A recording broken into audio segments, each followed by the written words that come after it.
So, Hajar, do you know what the word saint in French means? Hmm. I know you always challenge my French vocabulary. To be honest, the only meaning I know of is the one similar to English, related to sacredness or holiness, i.e., holy in feminine form. Well, okay, then, hang on. Today's book, Terre Ceinte, played around the meaning of the word quite a bit.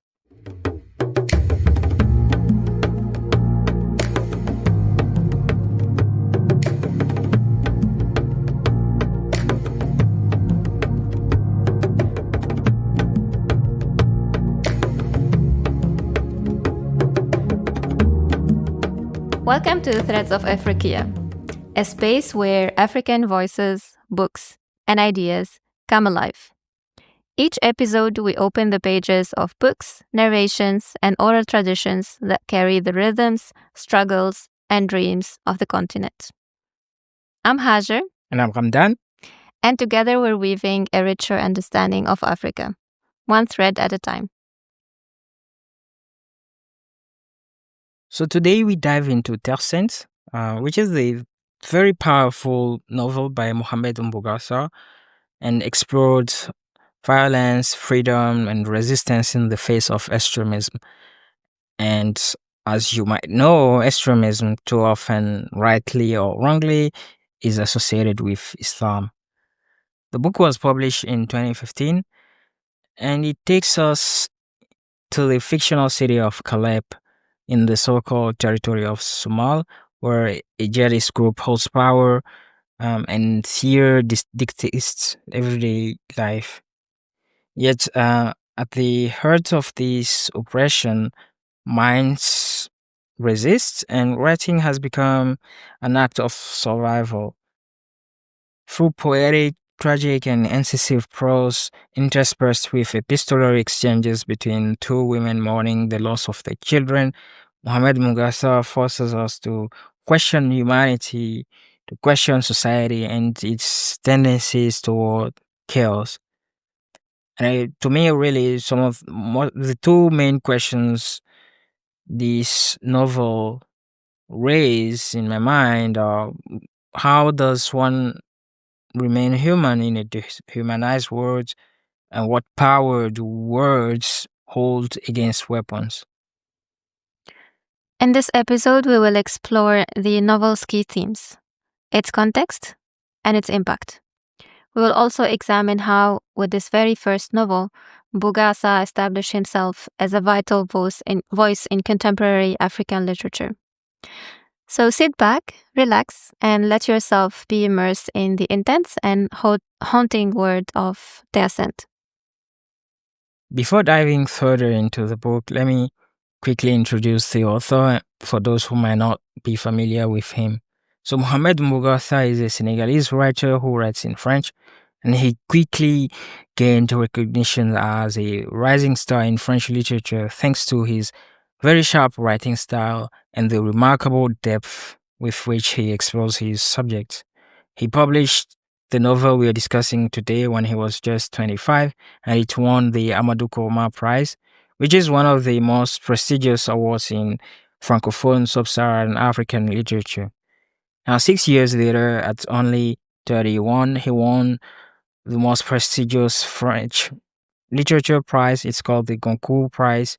And with that, he became the youngest author to receive this prize with his novel, The Most Secret Memory of Man.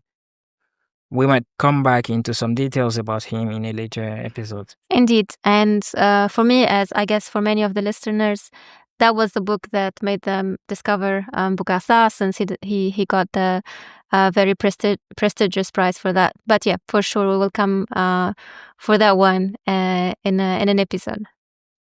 Correct. Now, the English title of the novel we'll be discussing today is Brotherhood. However, I think the original French title, Terre Ceinte, is far more interesting as it is built around a clever pun that revolves around the word saint. Yeah. And probably we should also explain to our listeners that the first word, terre, means land in French. It also means earth, but in the specific context, it's probably more land. But yeah, tell me first, what is exactly a pun? Well, it's a kind of humorous use of a word in such a way as to suggest two or more meanings. So the French word for it is much longer. It's calembour. But hey, this isn't a French class, is it? Yeah, no, for sure, no. And calembour, yeah, Yeah. interesting word. Now, here's where it gets interesting. Saint, Ceinte, is a homophone of saint, Sainte, which means holy in French. This creates a fascinating double meaning. On one hand, saint with S could suggest the idea of a holy war, or simply the notion that the extremists who have seized the control of Kalep believe that they are transforming it into a holy city. But here's where the author Mbougar Sarr shows his subtle irony. Instead of using saint, Sainte, he chooses saint, Ceinte. Or let me just say sent with S and sent with C to make it clear for our listeners. And now we need to explain the scent with C. Yeah. Um, so sent with C comes from ceinture, the French word for belt, or the French verb cendre, gird in English. And this word actually reflects the true state of Kalep, a city that is under siege, right? Mm. Surrounded and trapped by extremists. So the words evokes the idea of being encircled, confined, or under pressure, which mirrors the oppressive grip that the extremists have imposed on the city. Now, Umbuga's choice of this pun is more than just linguistic playfulness. To me, it's a sharp commentary on the true nature of the situation in Caleb. He stripes away the religious justification and exposes the harsh reality of control and confinement. Interesting. So much meaning in the title already. We haven't even started with the book. And actually, guess what? I mean, since our last conversation around the title, I did some additional research, and I figured that there is a third meaning to the word "sent" with C. So it's more of an archaic word, and basically it means pregnant, which, by the way, has been replaced by enceinte in modern French. And maybe we're taking the imagery a bit too far, but do you think that we can draw an additional meaning from this in a sense that there is an act of birth or genesis from the earth or from the land in the story? Well, all right. I haven't thought about that, but that's a very deep philosophical question, and I will let our listeners weigh in on this. Yeah. Anyway, I think it's this kind of layered meaning and irony that makes Mbugar's work so impactful, right? And this is why this title, which seems very simple at first glance, holds such a profound significance. Indeed.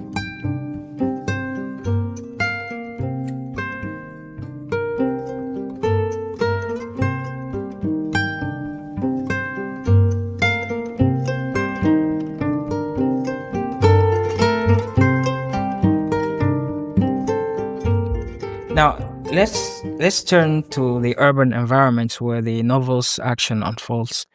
The city of Kalep. Kalep is a fictional city, but it bears a striking resemblance to real places.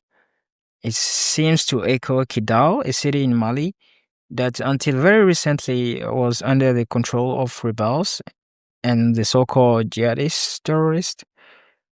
And at the same time, Kalep also reflects Aleppo in Syria, or Alep in French, which was in the midst of war at the time the book was written and published. So the connection seems really deliberate here.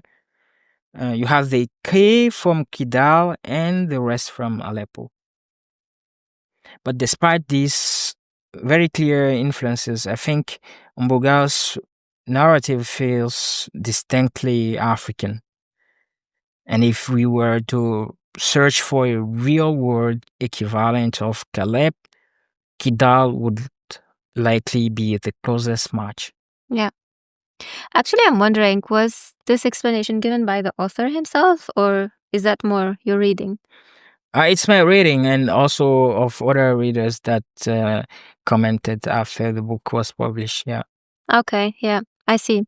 And actually, here, Ramdan, also deviating a bit. Before doing research on the book, I obviously knew Aleppo and the kind of atrocities which happened in the last decade, uh, since it's been central to most global media outlets, basically. However, I knew nothing about Kalep or Kidal, I mean, rather. And since since our podcast, or in our podcast, we target to make more information about Africa accessible, I thought to share some background information about Kidal. So it's a town and a region in northwestern Mali, located in the Sahara Desert near the border with Algeria. So there is a region which is called Kidal, and there is also the city or its capital, which is called the same. And it is known for its cultural and geopolitical importance in the context of Mali's complex history with the Tuareg rebellions. The Tuareg themselves are an Amazigh-speaking nomadic ethnic group. So the Amazigh are the indigenous people of northern Africa, and the Tuareg is one tribe, if you want, one tribe of the Amazigh people. And the rebellions were driven by long-standing grievances over political marginalization, cultural suppression, and economic neglect that the Amazigh, or that the Tuareg people were facing in the region. And there has been a series of 4 major rebellions since the independence from France in 1962. The last one was relatively recent in 2012 and 2013, and was accompanied actually by an independence declaration of the Azawad, which is the Tuareg territory. And fortunately, it was quickly hijacked by a jihadist group linked to Al-Qaeda, which led to French military intervention in 2013 through an operation called Operation Serval. You can Operation Serval, yeah. Yeah, you can do some research around it, and later that transformed into a UN peacekeeping mission. So, as you see, the city is at the heart of debates over topics around autonomy versus central authority, ethnic representation, and counterterrorism. And it's probably not unique to this region. These kind of conflicts exist in many other places in Africa, and it's very important to note here. Kidal is not it's not just a region represented by violence. It also has a lot of deep cultural heritage that we need to acknowledge. Right. Thank you very much for this history lesson. But folks, remember, Kalep remains purely fictional in the context of this book. Indeed, or at least, at least that's how it seems at first, right? But yeah, as you said, and also based on what you just told us, I think I would hesitate to draw a definitive conclusion here. Kalep might be fictional, but it could just as easily serve as a mirror for countless cities around the world today. Cities marked by conflicts, control, and the struggle for identity. So it's this layered ambiguity that gives Kalep its haunting realism. It's a fictional city that feels unsettlingly real.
Now, let me talk about the main themes that I think can be discussed based on this novel.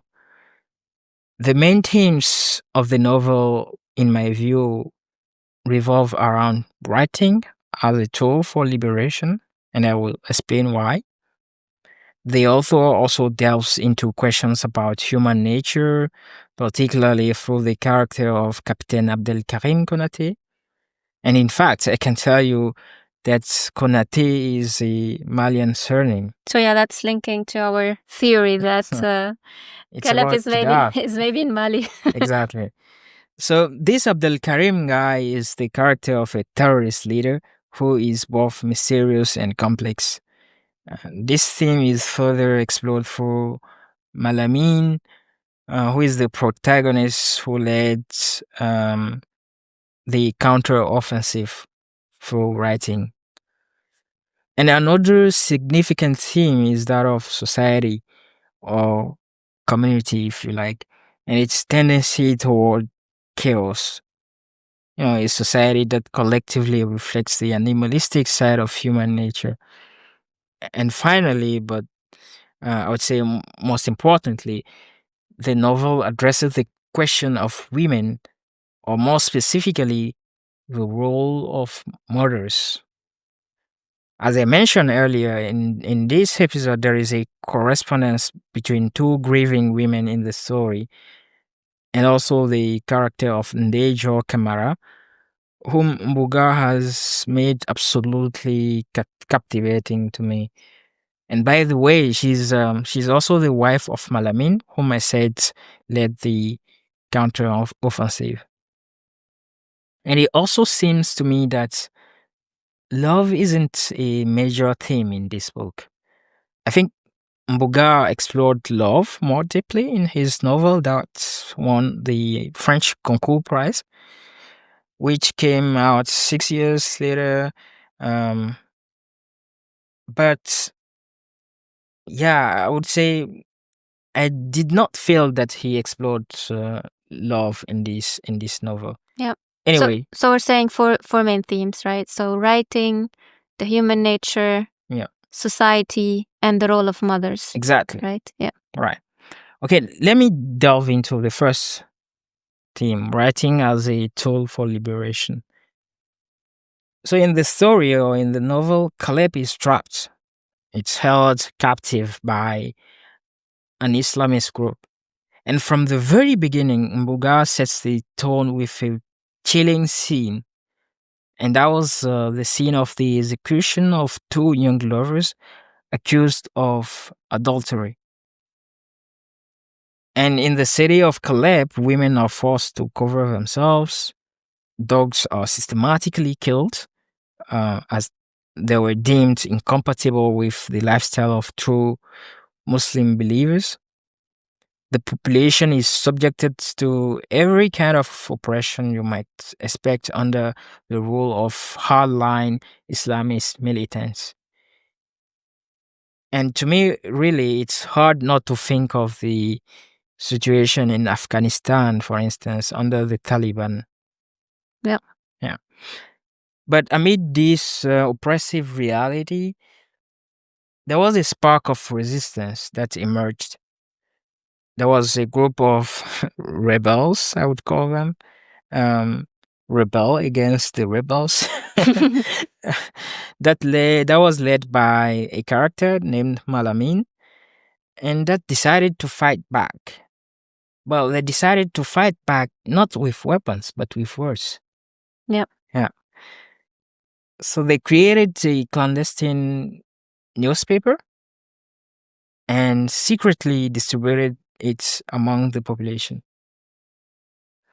And through this newspaper, they analyze the situation in the city, calling out the barbaric acts committed by the group of the Muslim Brotherhood.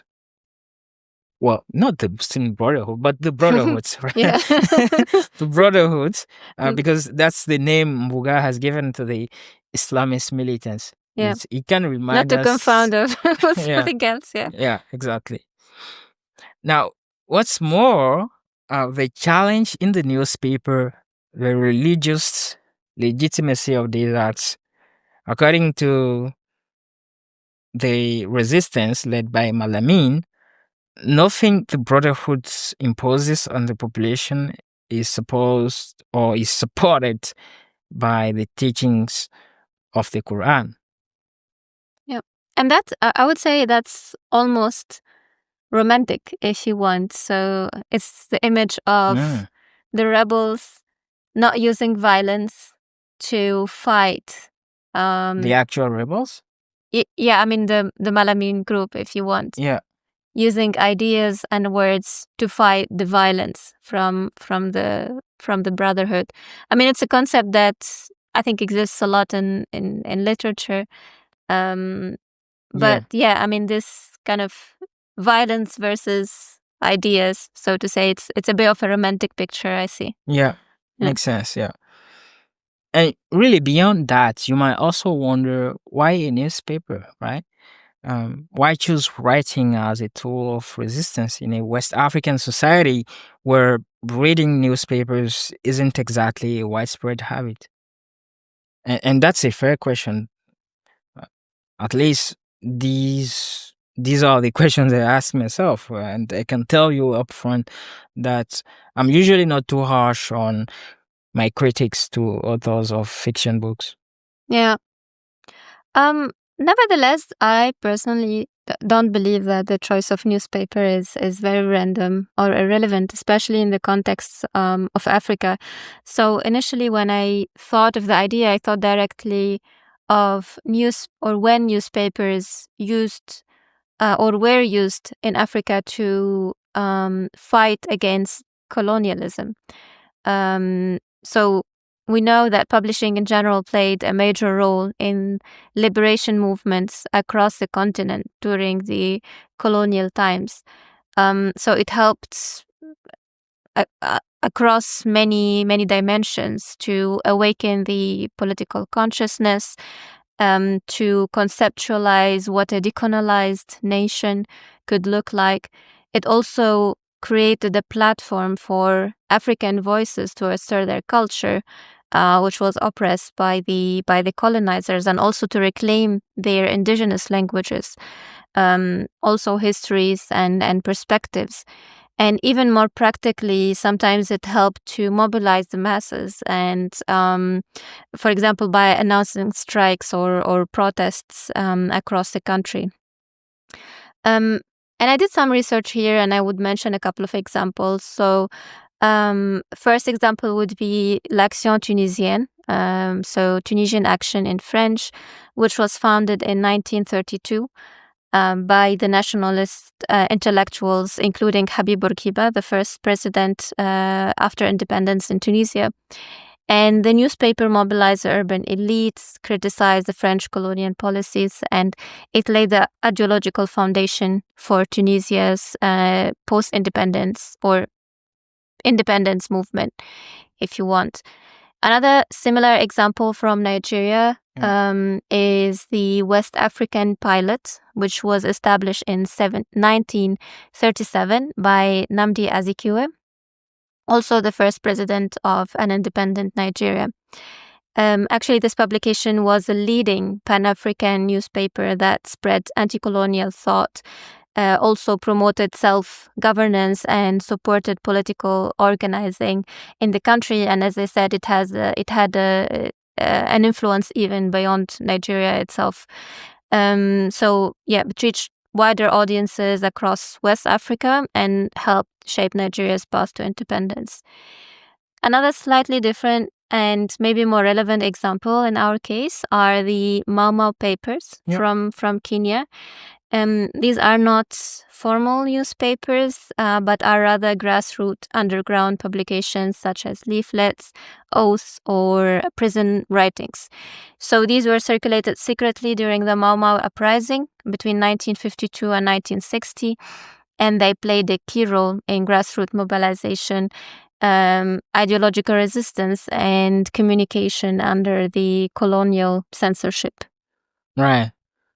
Very interesting. And you have a very fair point, right? In fact, if you think about it, this creative choice allows Mbogar to confront the society of Kalep with itself. Yeah. It forces a kind of reckoning with its own contradictions and choices. I still have my doubts, but I also think Mbogar's choice of a newspaper is a powerful narrative device that deepens the symbolic weight of the story. Yes. Yeah. And that brings me to the next theme I would like to explore: the nature of human society itself. As one could expect, the release of the newspaper triggered an immediate and harsh response from the Brotherhood. They launched a brutal crackdown, even going as far as conducting house searches to find the authors. And under this pressure, some residents started turning on each other, sometimes out of spite, sometimes from jealousy, or simply to settle old grievances. And yet, the two authors of the journal remained hidden in the shadows. Yeah. That sounds expected, actually. So, in every struggle or war for a cause, you will always find traitors. Absolutely. But here is the striking part: the journal also forced the people of Caleb to confront their own guilt. Because after all, when accused individuals are sentenced to death by stoning, it's actually the people themselves who throw the stones, right? Yeah. And the society as a whole is just as complicit as those imposing these barbaric acts. So the newspaper was meant to awaken the people, to free their voices and inspire them to rise up. But instead, it seemed to deepen the division within the community. And some residents even use it as a weapon against their neighbors, a way to settle personal scores under the cover of resistance. So to me, the mirroring of society through the newspaper is one of the most brilliant and subtle aspects of Mugar's narrative. The newspaper functions as a double reflection because, on one hand, it exposes collective guilt through the words, and on the other, it reflects a deeper fracture within the community where language itself becomes a tool for conflict. Yeah. And I don't want to sound cynical here, but I believe that human existence happens on a spectrum between enlightened saints and monsters. And it's usually a function of the circumstances that people go one way or the other. I mean, of course, that does not exonerate humans from the responsibility of their acts.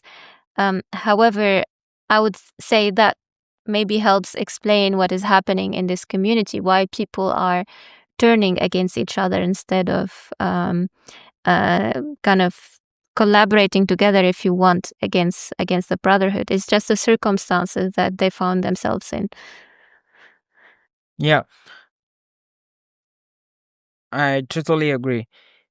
Now let's wrap things up with the last theme: maternal figures. Um, so here, Mbuga presents at least three maternal figures in the novel: Aisata and Sadobu, who are the mothers of the two young lovers that were executed at the beginning of the story. These are the two young lovers that we mentioned in the beginning, right? Yeah, Yeah. exactly. And also a third model figure was Ndejo Kamara, who is the wife of Malamin. Um, and Malamin is the village doctor and also the leader of the resistance for the newspaper. So Ndejo Kamara is a particularly striking character in the novel.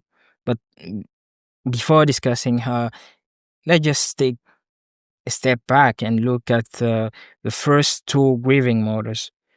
Well, in reality, all three mothers are grieving in their own way.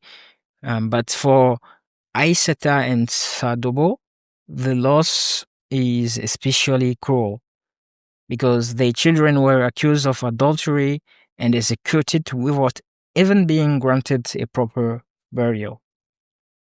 So, through the letters exchanged between these two women after the execution, Mbougar seems to push them into reflecting on their role in their children's upbringing, or rather, shall I say, on how society unjustly places the burden of responsibility on them as if they had somehow failed.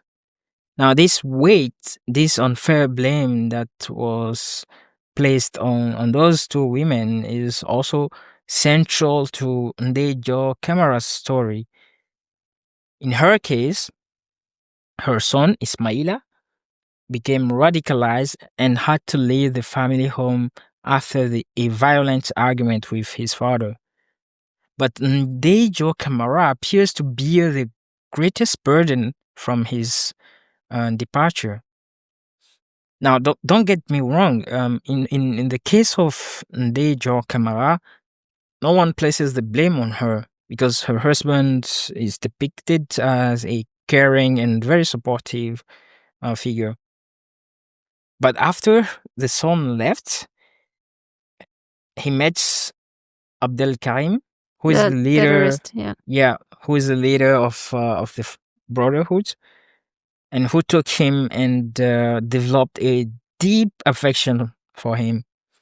However, their friendship was short-lived because Ismaila was sent as a scout before the takeover of Kalep, and Ismaila was reportedly killed on the battlefield. And what's really fascinating is that Mbougar doesn't portray Abdel Karim as a soulless monster.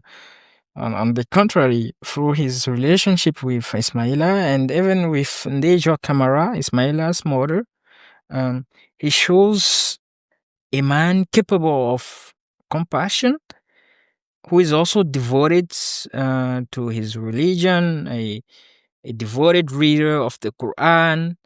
In fact, the man even keeps a journal, imagine, and was able to recognize a piece of his lost friend Ismaila in the eyes of Ndejo Kamara.